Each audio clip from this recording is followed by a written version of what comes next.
always maintaining the house, and rarely ever taking trips alone or together. In all my life, I couldn't remember a single instance where they had both gone away and left me behind. Naturally, I saw it as a golden opportunity.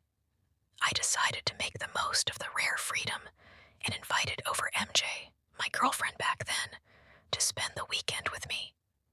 It felt like a one-time only experience, a chance to have the entire place to myself without having to worry about anyone walking in or checking up on us. MJ had this unpredictable, mischievous streak in her that made everything feel like a small, thrilling adventure. It was part of her charm, and if I'm being honest, part of the reason we eventually didn't work out. But that's a whole other story I'm not getting into right now. Anyway, knowing her, I should have seen what was coming that night.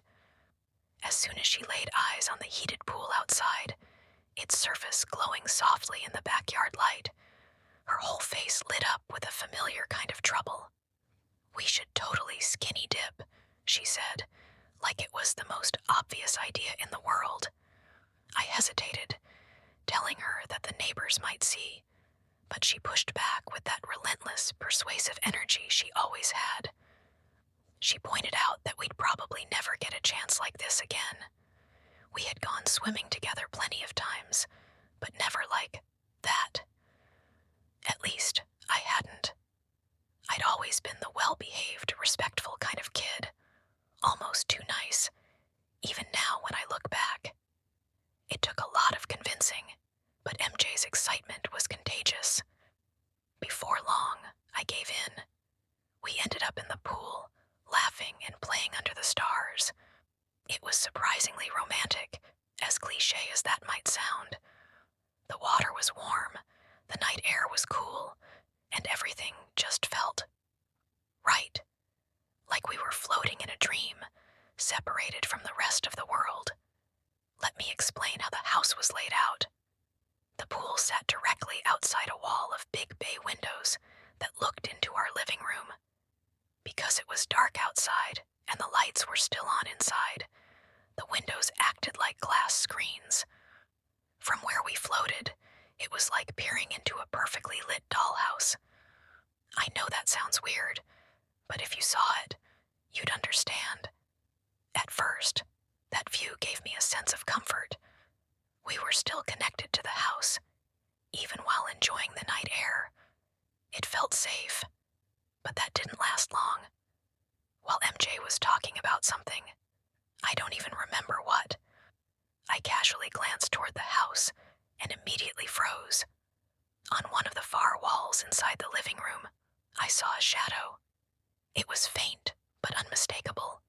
It was definitely a shadow, and the way it moved made it clear it wasn't just a trick of the light. Someone, or something, was in the house. I stood there in the pool, stunned, watching it shift and disappear deeper into the interior. My heart dropped into my stomach. Panic surged, but I didn't want to scare MJ. I leaned over and quietly told her that we needed to get out of the pool. She didn't question me, just followed my lead as I climbed out and tried to dry off without drawing attention. I told her to go into the pool house, turn off the light, and stay absolutely silent until I came back. Her usual playful energy had vanished.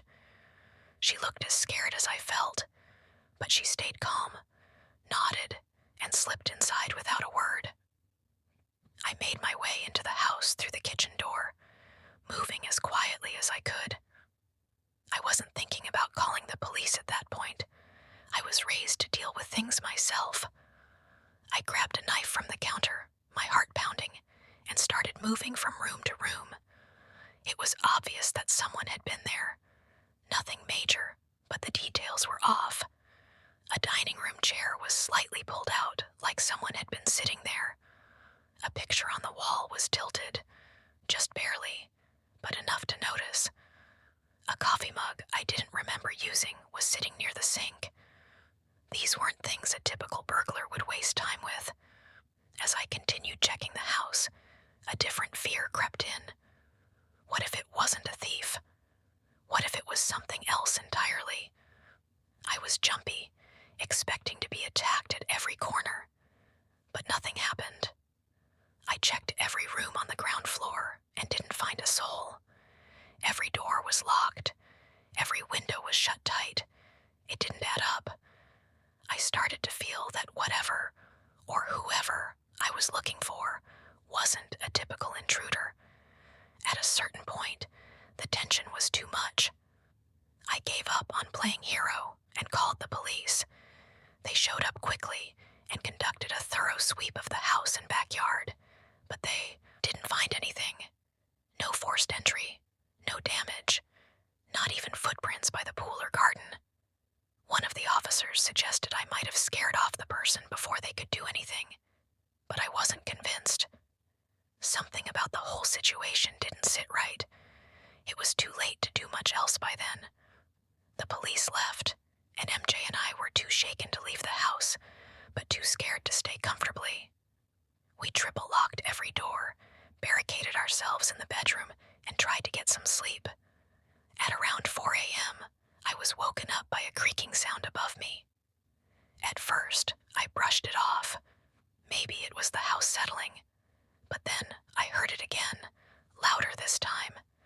Someone was moving upstairs. I strained to hear, and the footsteps started descending, slowly, like someone trying not to make a sound. They were headed toward the front of the house. My blood ran cold. Adrenaline kicked in, and I grabbed the same knife I'd left on the nightstand. I told MJ to stay put and bolted out of the room. I crept through the hallway, heart pounding in my ears. But by the time I reached the front entrance, the door was wide open. Whoever had been there was gone. I didn't even bother calling the police again. What would they do? I just locked the door and went back inside, shaken to my core.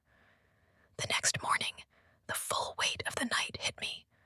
All of our kitchen knives were missing, every single one. It was deliberate. The intruder had taken other things too. Small electronics, some cash, a few watches. But it was the missing knives that got under my skin. It didn't feel random. It felt like a message. I just didn't know what it meant.